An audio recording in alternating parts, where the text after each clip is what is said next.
Welcome to Sustainability Matters. I'm Tria Case. Today's topic is solar energy. You may be surprised to learn that there are over 40,000 solar installations in New York City on skyscrapers, warehouses, brownstones, co-ops, and homes, with many more in the works.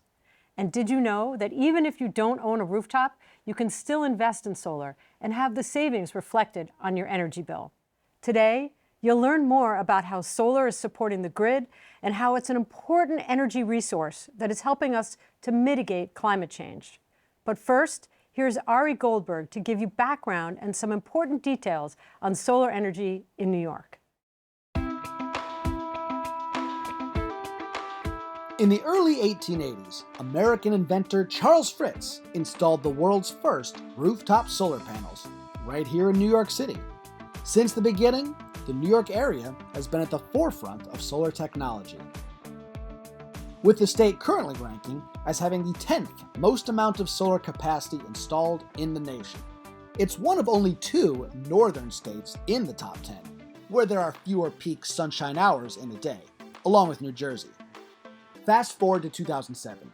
New York City was one of 13 spots chosen for the Department of Energy's Solar America initiative, with $2.5 million going towards accelerating solar adoption in American cities. In fact, our own Tria Case was instrumental in making this happen, using the platform of Sustainable CUNY to partner with city and state officials on endeavors like the New York Solar Map Project, plotting out 3D models of buildings and terrain to assess the most effective spots for solar panels.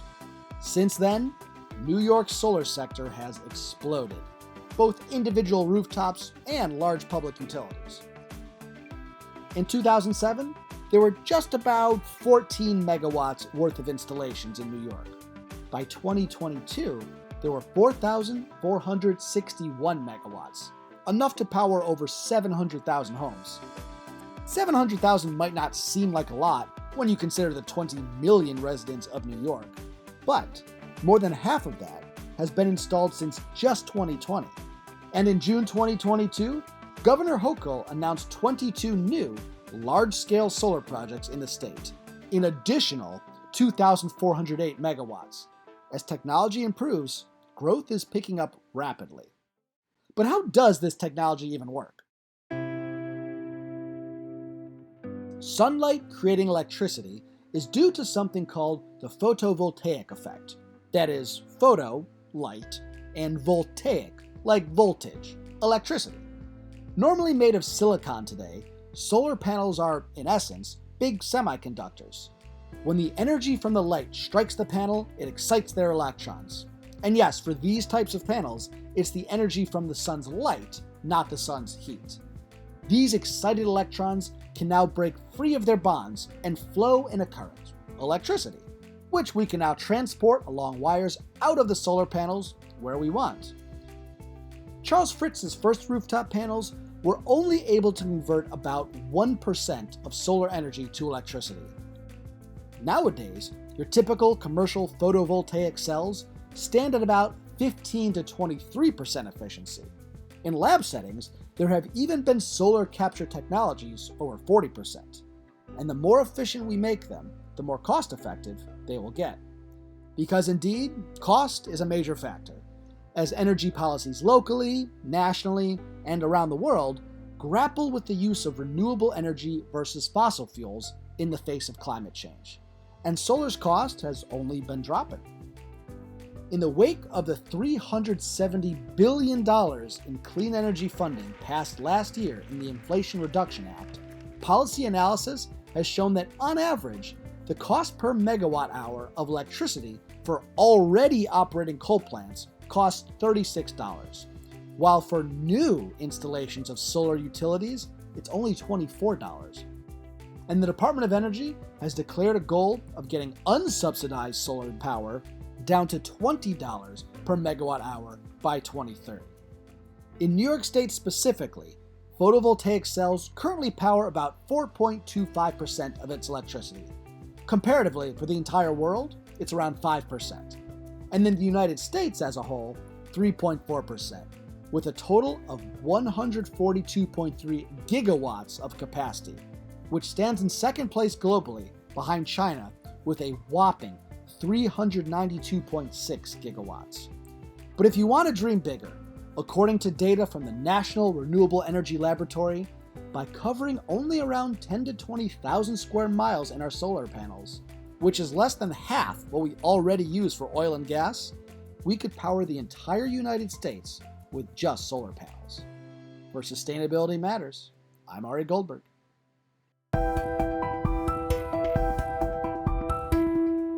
To delve deeper into how solar energy is supporting our grid, in studio now is Derek Nelson.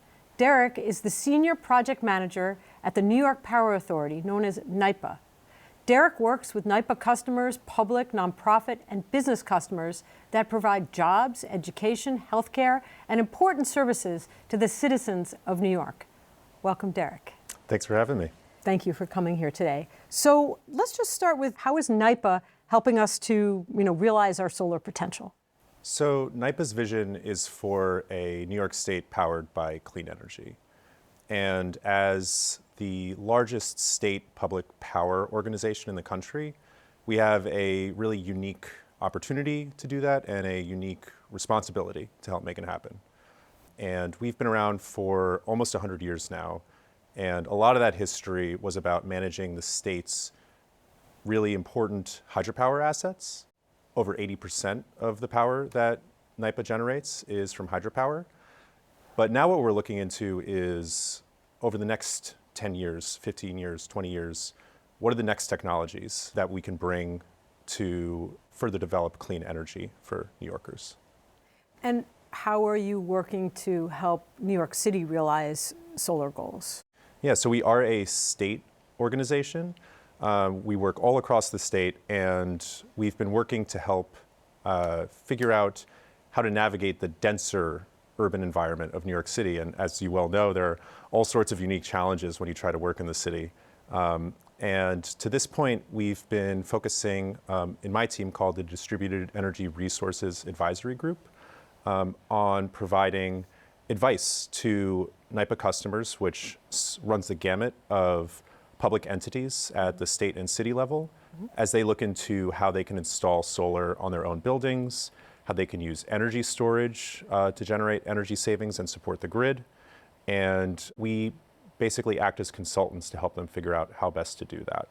One of the things that you and I both know is that it isn't just the technology itself. Sometimes it's about putting that technology on a rooftop, but sometimes it's the financing, it's the interconnection to the grid, and the cost of doing that is almost equal to the cost of purchasing the solar panels themselves. How are you navigating that across New York? So every situation is really different. We have to remain nimble because depending on where we're looking to install, the challenges are going to be unique. So if you're talking about city rooftops, we need to make sure we're up to code with the fire department, the building department. And if you're working with a customer that has a more unique type of property, like one of the exciting possibilities that we're looking into now is floating solar, wherever there are bodies of water, but maybe not tons of open ground property where you would typically put a large solar array. There are really intriguing technologies that allow you to build similarly sized projects on bodies of water. So of course that brings its own challenges around environmental permitting and making sure you're not negatively impacting the local environment. So yeah, it requires a lot of creativity. Every project is different. You're working with municipalities and other public entities across the state. Can you talk a little bit about some of the projects or work that you're doing here in New York City? Yeah, so the city has its own ambitious solar goals. The state has its own ambitious solar goals. And we are here, whether it's state customers or, as you mentioned, city customers, to just make sure that they can achieve those goals. And some of the most exciting ones we're looking at right now are the Javits Center. We have nearly operational solar canopies and battery storage systems on the rooftop.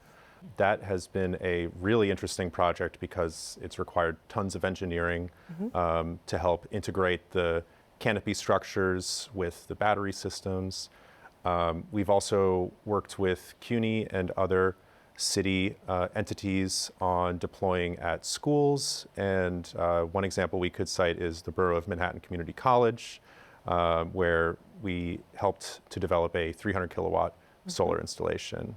And we're really excited to look at the entire portfolio of CUNY schools, whether they're senior colleges, community colleges, and see where else we can continue to do work, because we know CUNY has some ambitious goals itself. Our team has enjoyed very much working with you to explore the opportunities across the university, but the BMCC, or Borough Manhattan Community College project, is an exciting one.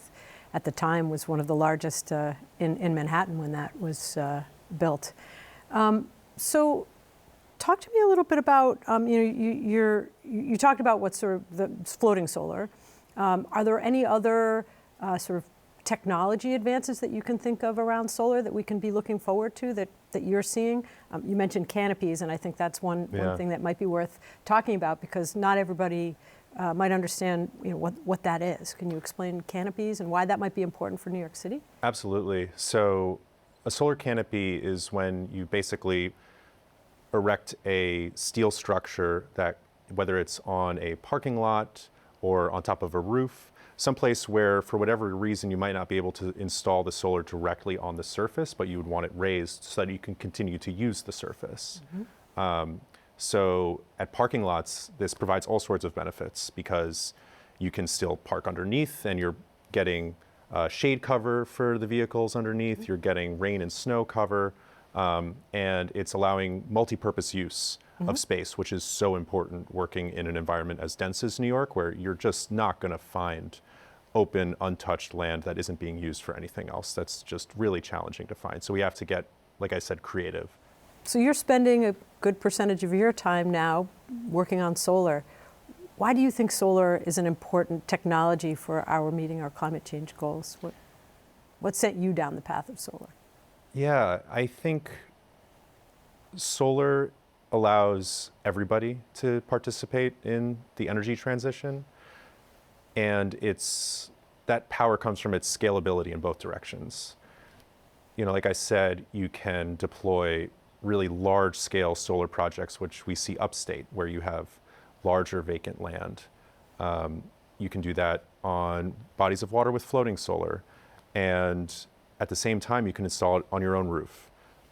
Or if you're a renter like me, you can subscribe to a community solar project if you're unable to install on your own property. And that brings all sorts of benefits, where you both get to personally invest in the transition to cleaner generation sources and benefit from the cost-effective nature of those projects. You can save real money on your utility bills. We can all take power from the sun. Yeah. Derek, thank you for taking the time to come here with us today and for all you're doing to help us realize our solar potential. Thank you so much. Now we're going to take a specific look at how solar is being used in public housing in New York City, where CUNY's solar ombudsmen have been using the solar map to assess solar potential and providing program support. Sustainable CUNY has been partnering with the New York City Housing Authority for the better part of a decade on its solar initiative. Going back to the very beginning, we used the LiDAR technology on our New York solar map to estimate the solar potential of the more than 2,000 buildings in NYCHA's portfolio and identify those that were the best candidates for solar. Welcome to NYCHA's largest housing complex in North America, as well as NYCHA housing close to 6,000 NYCHA residents. And the largest solar installation here at NYCHA. NYCHA's sustainability agenda has committed us to deliver 30 megawatts of solar across both NYCHA operated properties as well as properties that are transitioning into PACT and a future trust. So far, we have 6.7 megawatts of built or in construction across the portfolio. New York City has a goal of installing 100 megawatts of solar on public buildings by the year 2030. The NYCHA program aims to install 30 of those megawatts. We've done an assessment of the CUNY campuses, both the community colleges and the senior colleges, and have determined that CUNY has the potential of installing up to another 22 megawatts of solar on those campus buildings and parking lots. So between the 30 megawatts that is NYCHA's goal and the 22 megawatts that is potentially available on CUNY's community college and senior college campus buildings and parking lots, we're more than halfway to the city's goal of 100 megawatts by 2030. This is a community shared installation. The energy that's produced here goes to the grid, and there are subscribers across New York City. 125 are low and moderate income just from the energy that's generated here. Community solar is probably the most important thing that's happened with solar in the last decade. It's only about 6 or 7 years old in New York State. But what community solar does is that it allows people who can't install solar on their own homes for whatever reason. They might be a renter, they might have a big tree shading their roof. They can get access to solar on somebody else's property. So with community solar, systems are installed throughout the city, and shares of those systems are sold to multiple subscribers. If we look at this solar system here on the roof of Queensbridge, these two panels here might be serving the Rodriguez family in Queens, and those two panels over there might be serving the Smith family in Brooklyn, and those 3 panels over there might be serving a corner bodega in East Harlem. So the idea is that there are benefits for all, and it really brings equity and social justice and environmental justice to solar in New York City. It is so important, and we're so committed to making sure that as a part of this work, the just transition is happening. We're including NYCHA residents into the workforce. And so the installation here completed in 2021. Some of the residents went through training, as well as other residents across the portfolio. We trained about 40 people. 25 of them ended up in jobs that led to installations, as well as permanent jobs outside of NYCHA. I love this job very, very much. Doing this to me is upgrading NYCHA. We tend to stay left behind pretty a lot. And so to me, this is so much important, and it makes me feel like we're in the right direction. So we are entering into a new economy, not just here in the United States, but internationally as well. And that's the green economy. CUNY has an enormous amount of talent and expertise that can create programs that will train people to be part of this green economy. We're talking about engineers and architects and designers and accountants and communications people and all of the jobs that go into the workforce for the green economy. CUNY has been a tremendous partner. They have helped us to develop the original solicitations. Before that, they actually did the analysis of our rooftops using LiDAR data and doing the helioscope analysis to determine how much capacity we have on our roofs. They've also been instrumental in bridging the relationships between solar developers and NYCHA, so they've done a lot of the outreach for us.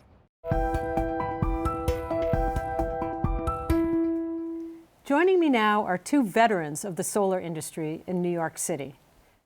Noah Ginsberg is the executive director of the New York Solar Energy Industry Association, NYSEA, and Emily is a New York solar ombudsman. Welcome, Noah. Welcome, Emily.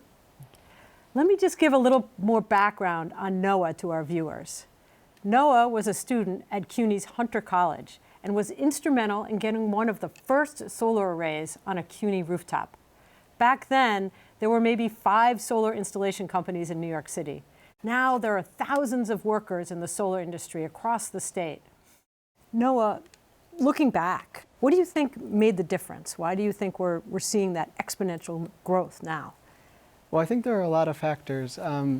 we're very lucky in New York State and New York City, where we have strong leadership at both the city and state level, leaning into clean energy as a solution that can help not only address climate change, but also create good jobs, support our workforce, and support local economic development. And so there's been, I think, a lot of support from the New York State Energy Research and Development Authority and from the city. And I think there was also some really important work that was done early on by Sustainable CUNY to kind of take a bird's eye view of what is the potential for solar in New York City, what are the key barriers to solar adoption, and what can we do to proactively address those barriers and make this, a vibrant market. I mean, there was growth happening in the whole region, but New York City has some unique challenges to overcome. And I think having an educational institution that's really focusing in on that made a big difference. As our New York City solar ombudsman, Emily is working every day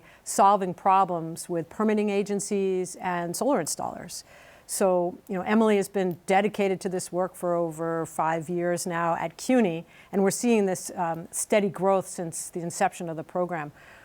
What do you think, Emily, has made the difference? Why do you think that this program has helped the marketplace in New York City? Yeah, I think that CUNY is a trusted third party, right? And we're working day to day with all of the different agencies involved in permitting in New York City. We're also working very closely with all the different stakeholders and installers. So we really kind of have a foot on either side of that process. So we're able to bring everyone to the table and just make sure that we're able to work through any barriers. Of course, I'd highlight New York Solar Map. It's a CUNY-built resource. So with the help of the city, we mapped over 1 million rooftops.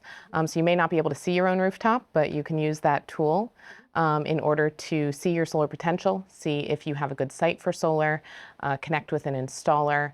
And we have a lot of resources for installers that are trying to get involved in this market in New York City as well.